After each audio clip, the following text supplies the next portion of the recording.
تو میں وہیں بیٹھا اپنی سوچوں کو ٹانکے لگا رہا تھا کہ آخر کیا وجہ ہے کہ ہمارا طالب علم سائنسی اور ادبی میدان میں اتنا کنفیوز کیوں ہے. تو یہ سوال میں نے اپنے سامنے بطور سائنس و ادب کا اسٹوڈنٹ رکھا، تو مجھے جو جواب ملا وہ میں آپ کے ساتھ شیئر کرتا ہوں. وہ بولا 1100 میں سے 1090 نمبر، اور پتہ نہیں یہ 10 نمبر بھی کیسے کٹ گئے، پورے آنے چاہیے تھے. میں اس سے جوں بات کر رہا تھا میری پریشانی کا لیول پہلے سے بڑھتا جا رہا تھا. میں حیران بھی ضرور تھا لیکن پریشان زیادہ تھا. میرا تعلق اس درس و تدریس کے شعبے سے پچھلے 6 سال سے ہے، اور ان 6 سالوں میں مسلسل یہی سوچتا رہا ہوں کہ ایسی کیا وجہ ہے کہ ہمارا طالب علم نمبر ریس کی اس گیم میں تو نت نئے ریکارڈ قائم کر رہا ہے، لیکن وہ نہ تو سائنس کے بنیادی تصورات کو جانتا ہے اور نہ ہی ادب کے بنیادی تصورات کو، اور اس کے ساتھ ساتھ وہ نہ تو کسی مباحثے یا مکالمے میں کسی منطق اور دلیل جیسے ٹول سے واقف ہے، اور نہ ہی اپنی سوشل معاشرتی زندگی میں کچھ ایسا اسپیشل کر رہا ہے کہ کہا جائے کہ یہ اس نے اپنے اس تعلیمی نظام سے یا تعلیمی ماحول سے سیکھا ہے. وہ کسی غیر معمولی صورتحال میں کوئی فیصلہ بھی نہیں کر پاتا. مثلاً وہ کسی ایمرجنسی کی صورتحال میں اس کو کوئی فیصلہ کرنا پڑ جائے تو وہ اس پر اتنا زیادہ کنفیوز ہو جاتا ہے کہ اکثر وہ غلط فیصلہ کر بیٹھتا ہے. اگر کسی کو اس نے اپنا معافی ضمیر مطلب اپنا کوئی مدعا بیان کرنا ہو تو اس میں اتنا اعتماد اور لفاظی کی اتنی کمی ہوتی ہے کہ وہ اعتماد سے یا ایک پورے وزن سے وہ اپنا مدعا بیان نہیں کر پاتا. تو اس کی کیا وجہ ہے؟ وہ نمبر ریس میں تو ایسے ریکارڈ قائم کر رہا ہے جیسے کہ یہ 1100 میں سے 1090 بتا رہا تھا بچہ. اسی طرح اگر آپ نے پچھلے دنوں کے یہ نتائج دیکھے ہوں تو 1100 میں سے 1100 والے بچوں کی قطار لگی ہوئی ہے. لیکن جب ہم ان سے کوئی سوال پوچھ بیٹھتے ہیں، جب ہم ان سے اس تعلیم کو جانچنے کا کوئی ہم اپنا ٹول استعمال کرتے ہیں تو اس میں وہ بالکل زیرو نظر آتے ہیں.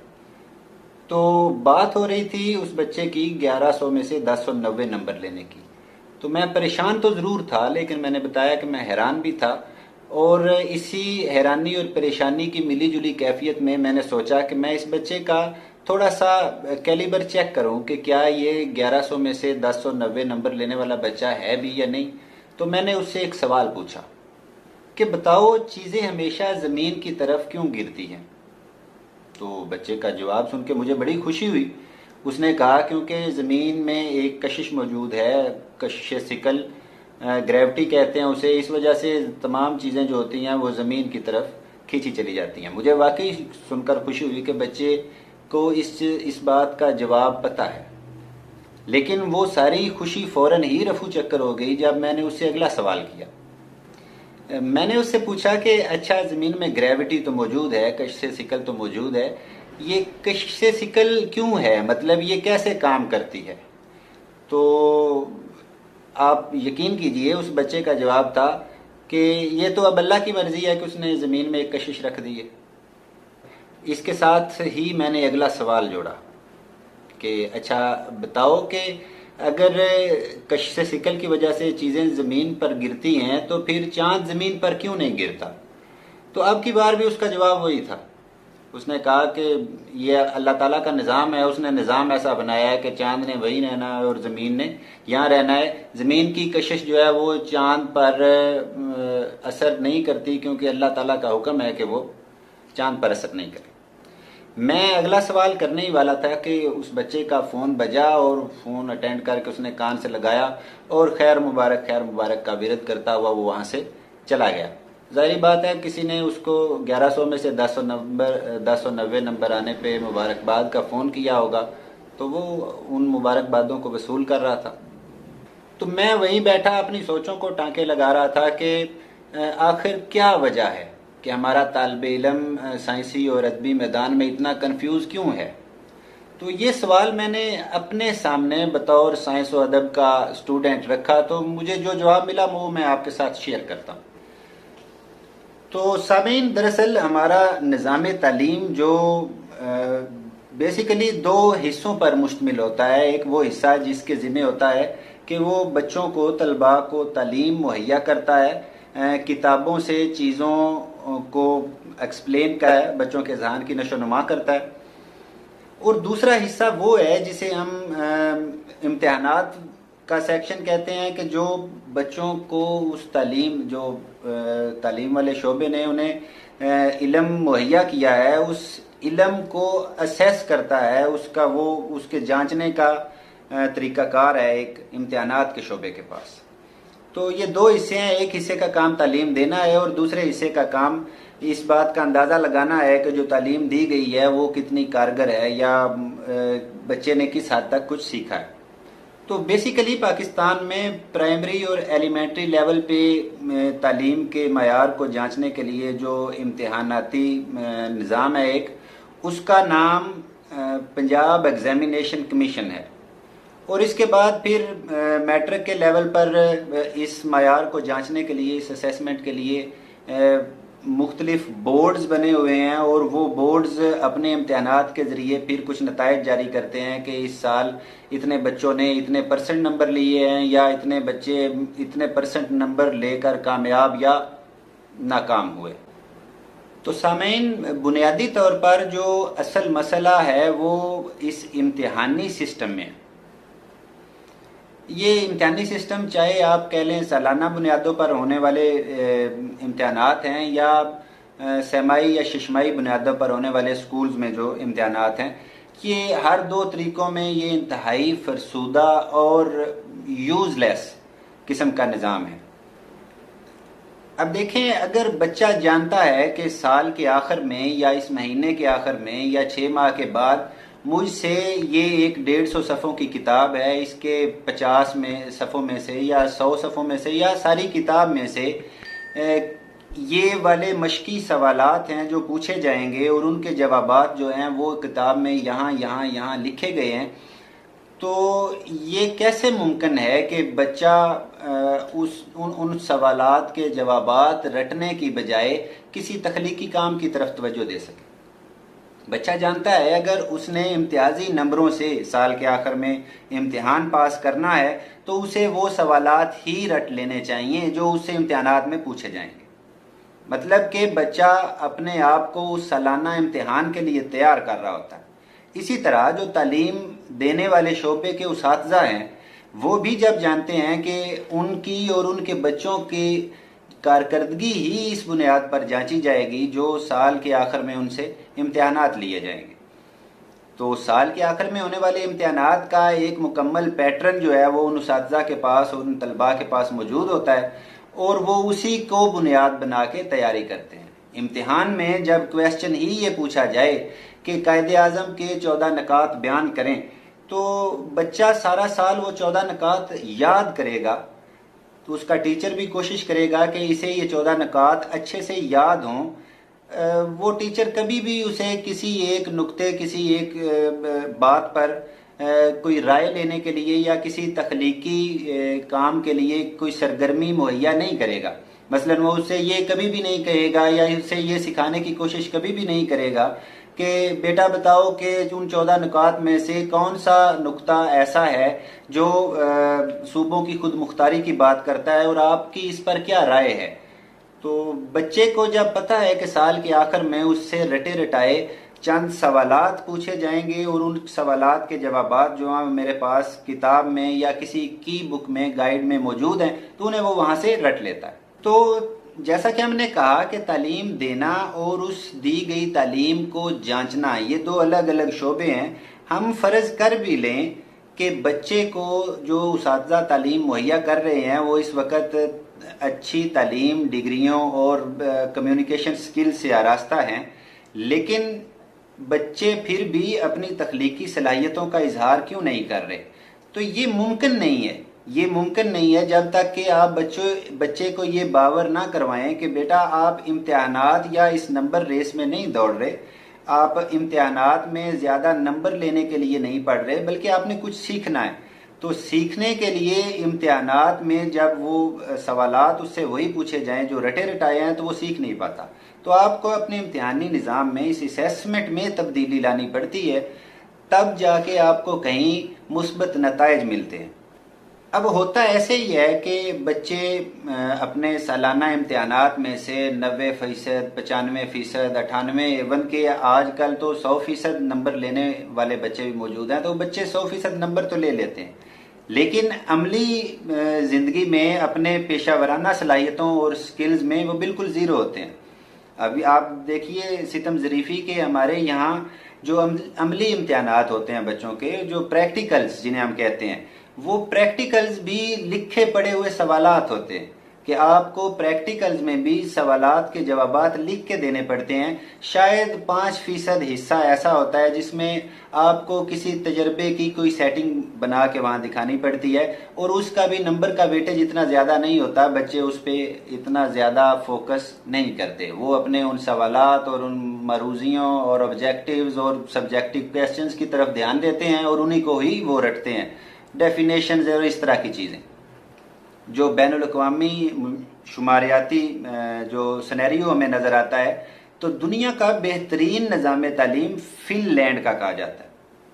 اب اس بہترین نظام تعلیم میں اگر آپ دیکھنا چاہیں کہ کیا چیز سب سے بہترین ہے جو اسے دوسروں سے امتیازی صورتحال میں لے کے جا رہی ہے، تو آپ دیکھیں گے کہ ان کے اساتذہ بھی ایسے ہی ہیں جو بچوں کو پڑھاتے ہیں. دن میں 5 گھنٹے بچے اور اساتذہ اکٹھا اسکول میں گزارتے ہیں، وہ کچھ کتابیں بھی پڑھتے ہیں اور اس کے ساتھ ساتھ وہ سکلز بھی سیکھتے ہیں اور یہ ساری چیزیں ہوتی ہیں.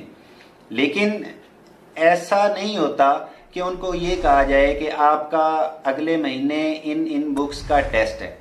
ایسا بھی نہیں ہوتا کہ سال کے آخر میں انہیں پتا ہو کہ اب ہمارے ایگزامز چل رہے ہیں. وہاں ایگزامز کا کوئی کانسیپٹ نہیں ہے.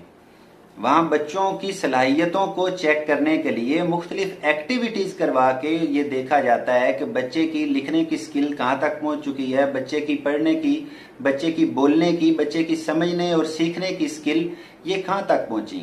وہ اس کی میتھ اور الجبرا کی سکلز کو دیکھتے ہیں، وہ ان سے سالانہ ایگزامز نہیں لیتے.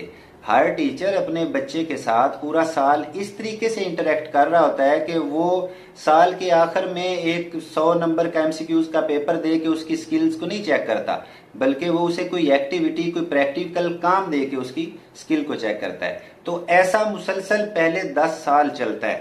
فن لینڈ میں پہلے 10 سال بچوں سے کوئی پیپر نہیں لیا جاتا. پیپر سے مراد کہ اس سے کوئی امتحان نہیں لیا جاتا. ہاں، ان کو ایکٹیویٹیز اور ان کو اسائنمنٹس ضرور دی جاتی ہیں، لیکن ان اسائنمنٹس اور ایکٹیویٹیز کی بنیاد پر ان کو اگلی کلاسوں میں پرموٹ نہیں کیا جاتا. ان کو نئے کالجز اور اسکولوں میں داخلے اس بنیاد پر نہیں دیے جاتے.